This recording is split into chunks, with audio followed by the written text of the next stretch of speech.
bertemu kembali. Kemampuan bakat dalam bidang ekonomi digital di Sarawak antara fokus lintas langsung dari Bumi Kenyalang. Dan perincangnya bersama Buma Win. Silakan, Buma. Azam, terima kasih. Kementerian Komunikasi dan Digital akan memastikan kemampuan bakat dalam bidang ekonomi digital di Sarawak khususnya dan Malaysia amnya dapat diperkuatkan dan dikekalkan dalam negara. Menterinya Fahmi Fadzil memberitahu ia antara perkara dibincangkan semasa kunjungan hormat terhadap Premier Sarawak Datuk Patinggi Tan Sri Abang Johari Tonopeng dan Menteri Utiliti dan Telekomunikasi Datuk Julahi Narawi di Kuching hari ini. Ujar Fahmi lagi, beberapa perancangan pihak kementerian juga telah dibincangkan semasa pertemuan hampir sejam tersebut. Jelasnya ini termasuk perancangan jaringan telekomunikasi masa hadapan sehingga tahun 2030. Termasuk isu yang melibatkan perancangan 2023 hingga 2030. The blueprint is called 23 sampai 2030. Some opportunities, for example, on data centers, some opportunities on cyber security. Fahmi menjelaskan kerjasama tersebut merupakan peluang untuk kementerian dan kerajaan Sarawak di dalam membangunkan sektor telekomunikasi negara. Jabatan Penerangan Malaysia Negeri Sarawak diharap menjalinkan hubungan erat dengan semua pihak berkepentingan di lapangan. Menteri Komunikasi dan Digital Fahmi Fadzil berkata ia penting untuk mengenal pasti dan mendapatkan maklum balas berkaitan isu telekomunikasi atau capaian internet khususnya di kawasan-kawasan pedalaman Sarawak. Fahmi dalam pada itu juga berharap agar ahli Dewan Undangan Negeri ADUN di Sarawak turut memberi kerjasama dalam memberi maklum balas mengenai keadaan telekomunikasi di kawasan masing-masing. Beliau berkata demikian pada program Berambih Raya Madani Japan Sarawak di Kuching. Jelasnya antara fokus utama lawatan kerja rasmi beliau ke Sarawak adalah memahami keadaan di lapangan sekaligus melihat bagaimana isu tersebut dapat diatasi. Turut hadir ialah Ketua Setiausaha KKD Datuk Muhammad Fauzi Mat Isa, Timbalan Ketua Setiausaha KKD Masura Ahmad Mustafa, Ketua Pengarah Jabatan Penyiaran Malaysia Suhaimi Sulaiman dan Ketua Pengarah Japan Malaysia Datuk Muhammad Sukari Abdul Hamid. Baik, sebanyak 1,252 permohonan taraf kewarganegaraan dari seluruh negeri telah diterima dan dibentangkan sejak penubuhan Jawatankuasa Khas di bawah Perkara 15A Perlembagaan Persekutuan Peringkat Sarawak pada tahun 2016. Menteri Pembangunan Wanita, Kanak-kanak dan Kesejahteraan Komuniti, Datuk Seri Fatimah Abdullah berkata daripada jumlah tersebut, sebanyak 306 surat kelulusan telah dikeluarkan. Datuk Seri Fatimah memaklumkan untuk bahagian Sibu sebanyak 29 sijil kewarganegaraan di bawah Perkara 15A Perlembagaan Persekutuan telah dikeluarkan. Beliau menjelaskan bagi permohonan dokumen sementara individu tanpa kewarganegaraan di Sarawak pula sebanyak 594 permohonan telah diterima dari seluruh Sarawak setakat 2 Mei lepas. Daripada jumlah tersebut, sebanyak 63 permohonan diterima dari bahagian Sibu. Katanya, setakat 24 Februari lepas, Jabatan Premier Sarawak telah meluluskan sebanyak 26 permohonan kumpulan pertama dari bahagian tersebut. Mengulas lanjut, Datuk Seri Fatimah berkata, antara punca yang menyebabkan kanak-kanak yang dilahirkan di Sarawak tidak memiliki kewarganegaraan termasuk perkahwinan antara ibu bapa tidak teratur dan tidak didaftarkan serta pengangkatan anak bukan warga negara yang tidak teratur dan tidak didaftarkan.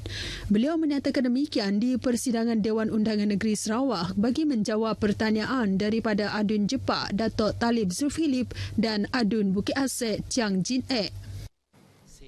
Kerajaan Sarawak telah membuat rujukan dan saranan kepada Kementerian Kesihatan untuk menambah baik petunjuk status kesihatan di negeri ini. Timbalan Menteri Undang-Undang MA 63 dan Perhubungan Negeri Persekutuan Datuk Sharifah Hasidah Said Aman Ghazali berkata, ini termasuk mempertingkat kesihatan dan kemudahan awam kepada kemudahan kesihatan luar bandar serta menaik taraf penyampaian perkhidmatan kesihatan kepada rakyat di Sarawak.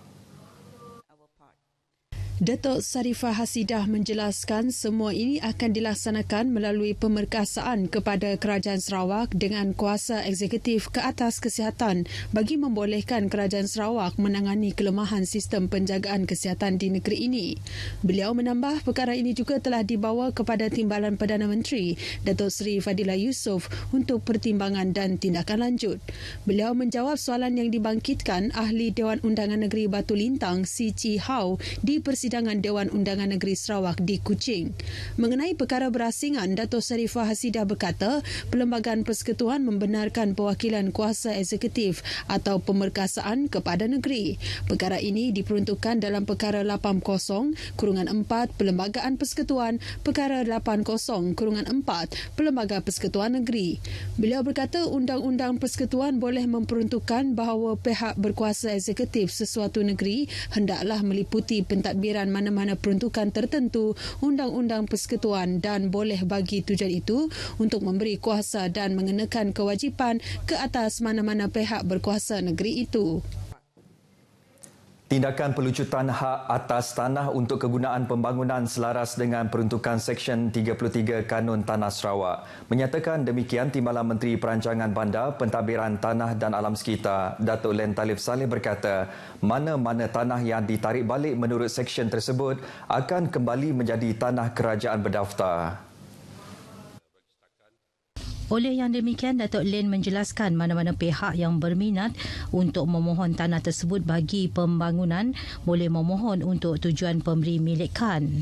Walau bagaimanapun, katanya pertimbangan untuk memberi milik adalah tertaluk kepada perancangan kerajaan ke atas tanah tersebut serta pemohon memenuhi syarat dan kriteria pemberi milikan yang ditetapkan. Menjawab soalan daripada Ahli Dewan Undangan Negeri Setakan, Datuk Hamzah Ibrahim, dalam persidangan Dewan Undangan Negeri di Kuching, Datuk Len menambah peratusan kadar premium yang dikenakan ke atas pemberi milikan tanah kerajaan bagi kegunaan komersial, industri dan perumahan adalah tertaluk kepada lokasi tanah. Katanya bagi tanah yang terletak di bandar utama seperti kawasan Kuching, Batu Kitang, Padawan, Semarahan, Serian, Sibu Miri dan Bintulu, premium yang dikenakan adalah 100% daripada nilai pasaran. Manakala bagi pemberi milikan tanah kerajaan di bandar-bandar lain, peratusan kadar premium yang dikenakan bagi kegunaan komersial dan industri merangkumi tanah bandar dan tanah pinggir bandar adalah 51% daripada nilai pasaran dan tanah desa adalah 25%. Bagi peratusan kadar premium yang dikenakan bagi kegunaan perumahan pula, tanah bandar adalah 40%, tanah pinggir bandar 30% dan tanah desa adalah 25% daripada nilai pasaran. Pelbagai projek grid di bawah skim elektrik luar bandar RES Last Miles dan projek off-grid skim pembekalan elektrik alternatif luar bandar Sarawak SARES dan hybrid telah dilaksanakan di kawasan Dewan Undangan Negeri Dun Baleh sejak tahun 2016. Timbalan Menteri Utiliti dan Telekomunikasi Datuk Dr. Abdul Rahman Junadi berkata, setakat ini 2 projek di bawah skim RES Last Miles sedang dalam pelaksanaan yang melibatkan 18 buah rumah panjang.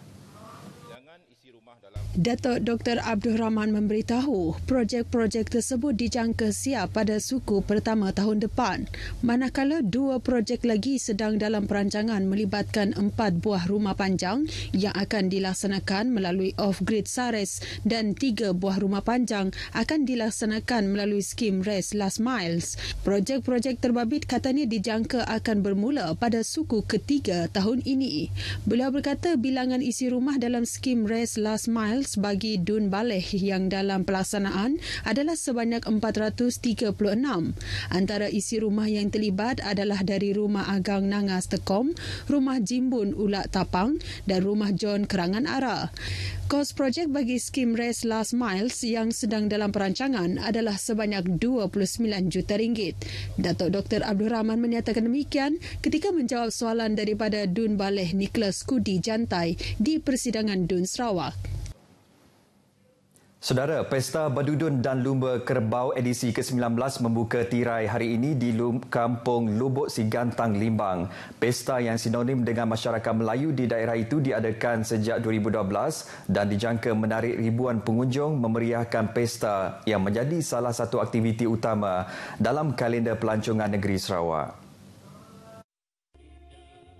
Sebanyak 13 buah kampung Melayu di daerah Limbang menyertai pesta dengan acara Lumba Kerbau bakal menjadi tarikan utama. Turut berkampung 3 hari memeriahkan Pesta Badudun, studio mini Limbang FM yang menampilkan penyampai dan personaliti Limbang FM. Kita sangat teruja sebenarnya untuk bersama-sama dengan penduduk kampung, khususnya di Kampung Lubuk Sigantang, untuk memeriahkan lagi Pesta Badudun dan Lumba Kerbau untuk edisi ke-9 kali ini. Dan kepada pengunjung-pengunjung, jangan lupa untuk berkunjung ke booth RTM. Kita menyediakan pelbagai hadiah yang menarik untuk mereka, dan jadi letaklah beramai-ramai untuk meriahkan lagi Pesta Badudun dan Lumba Kerbau. Majlis perasmian dijangka dirasmikan oleh Timbalan Perdana Menteri Dato' Seri Fadilah Yusof pada esok.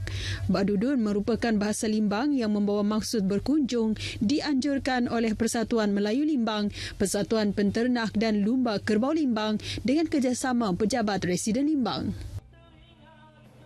Baik, perkongsian itu tadi mengakhiri berita dari Sarawak. Salam Malaysia Madani. Kita kembali bersama Azam di Angkasa Puri. Azam, silakan. Baik, terima kasih Buma dengan laporan-laporan dari Sarawak.